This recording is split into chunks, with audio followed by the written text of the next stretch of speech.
مفادش بیشتر به خود میرسد. یه دونه عبادت هست طلب علم که انشاءالله مفادش در اجتماع میشد، مفادش حفاظت دین است، مفاد طلب علم حفاظت از ناموس است، حفاظت از قرآن است، حفاظت از نظام شرعی هست، حفاظت از اون ناموس ما هست که عقاید ما از 1400 که عقاید سلف است، عقاید اهل سنت و جماعت است. اینمی علم است که این ما کم گرفته. تابع از دین سلف صالحین میگفتند که الحمد لله نعم الاسلام و بخطها النعمه، که اگر یگانه نعمت بر ما و شما امروز میبود که اون نعمت اسلام است، کفایت میکرد بر همه چیز، از هر نعمت کده، از نعمت دین، از نعمت شنیدن، از نعمت تنفس، از نعمت دست، از هر نعمت که هست نعمت اسلام فوق است که اونمون نعمت هست که اگر با اون چند بزنیم دروازه بهشت برای شما آواز است.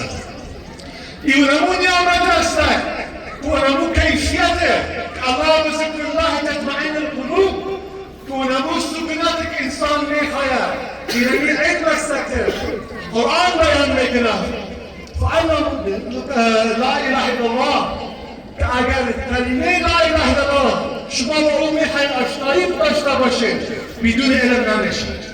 اگر میخواید آشنایی با ذات صفات حق سبحانه و تعالی و محبت حق سبحانه و تعالی و شفقت حق سبحانه و تعالی بدون علم نمیشید.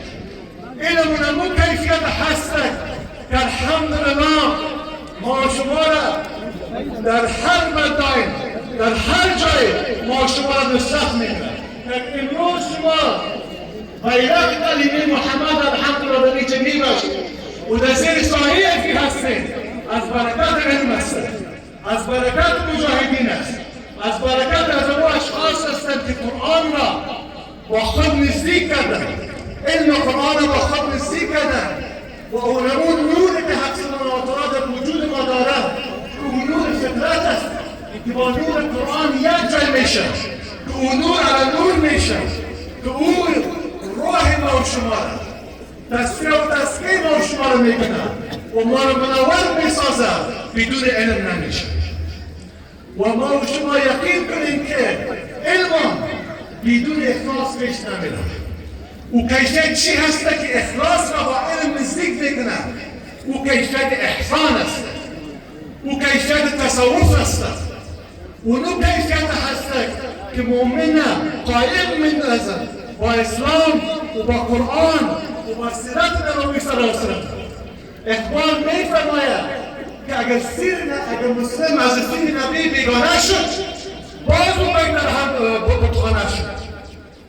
این سیر نبوی صلی الله علیه وسلم تا دام بنیاد علم است، تا دام بنیاد اسلام است که ما و شما اونمون راه که سلف صالحین داشتن که الحمدلله که در او احسان که در حدیث جبریل الحمدلله واضح آمده که تمامی کیفیت هایی که الحمدلله در طرق ما و شما هست، در طرق حقیقی، در طرق که نخواهد نخواسته و بدهت دست باشد، در اون طرق که با شریعت محکم باشد، با سنت رسول اکرم صلی الله علیه وسلم محکم باشد و سیرت نبوی صلی الله علیه وسلم محکم باشد، اون طرق هست که شما را به حق میرساند، که شریعت طریقت به حقیقت شما را میرساند، که علم بدون طریقت هم نمیشه، طریقت بدون علم هم نمیشه.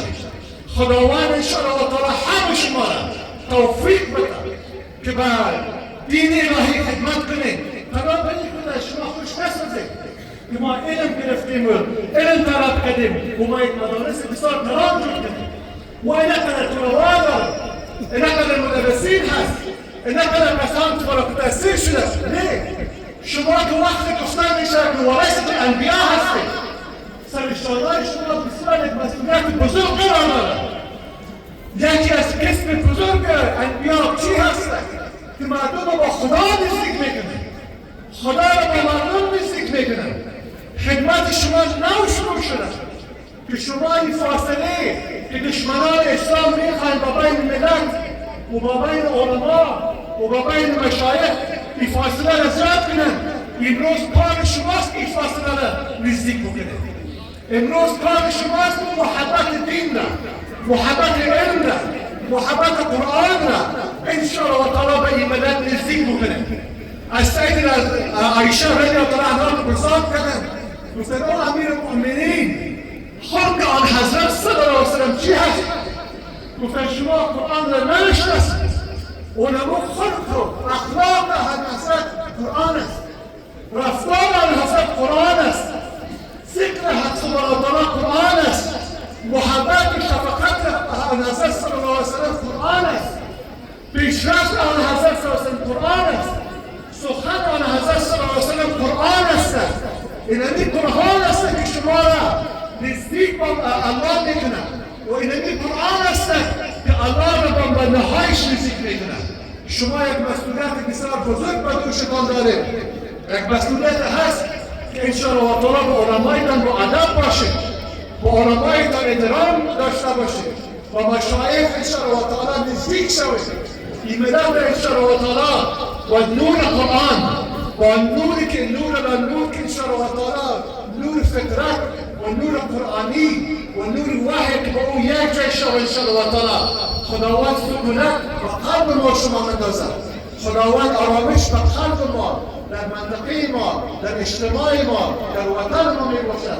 خداوند ما شما توفیق بده که این نظامی که انشاءالله و تعالی و رای سیدنا عمر انشاءالله که اسلام رسولت بطران این انشاءالله و تعالی که یک نظام عمری است، یک نظام هست که از ناموس دفاع کرده، از قرآن دفاع کرده.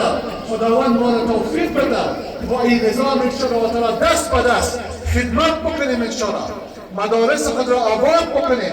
و علمتون که یکی از علما ذکر کردن، علمتون که با پالوی علم قرآن، با پالوی علم حدیث، با پالوی علم تفسیر، با پالوی علم دین، علم اصلی هم مهم است. این وطن ضرورت داره به تکنولوژی، این وطن ضرورت داره به ساینس، این وطن ضرورت داره به طب. هر وقت شما مکلف هستید که در پالوی تدریس دین، تدریس ارسی هم باید شما. خداوند شما را همه را سرتان را بلند داشته باشد. خداوند همه شما را در زیر حفظ و امان خود داشته باشد.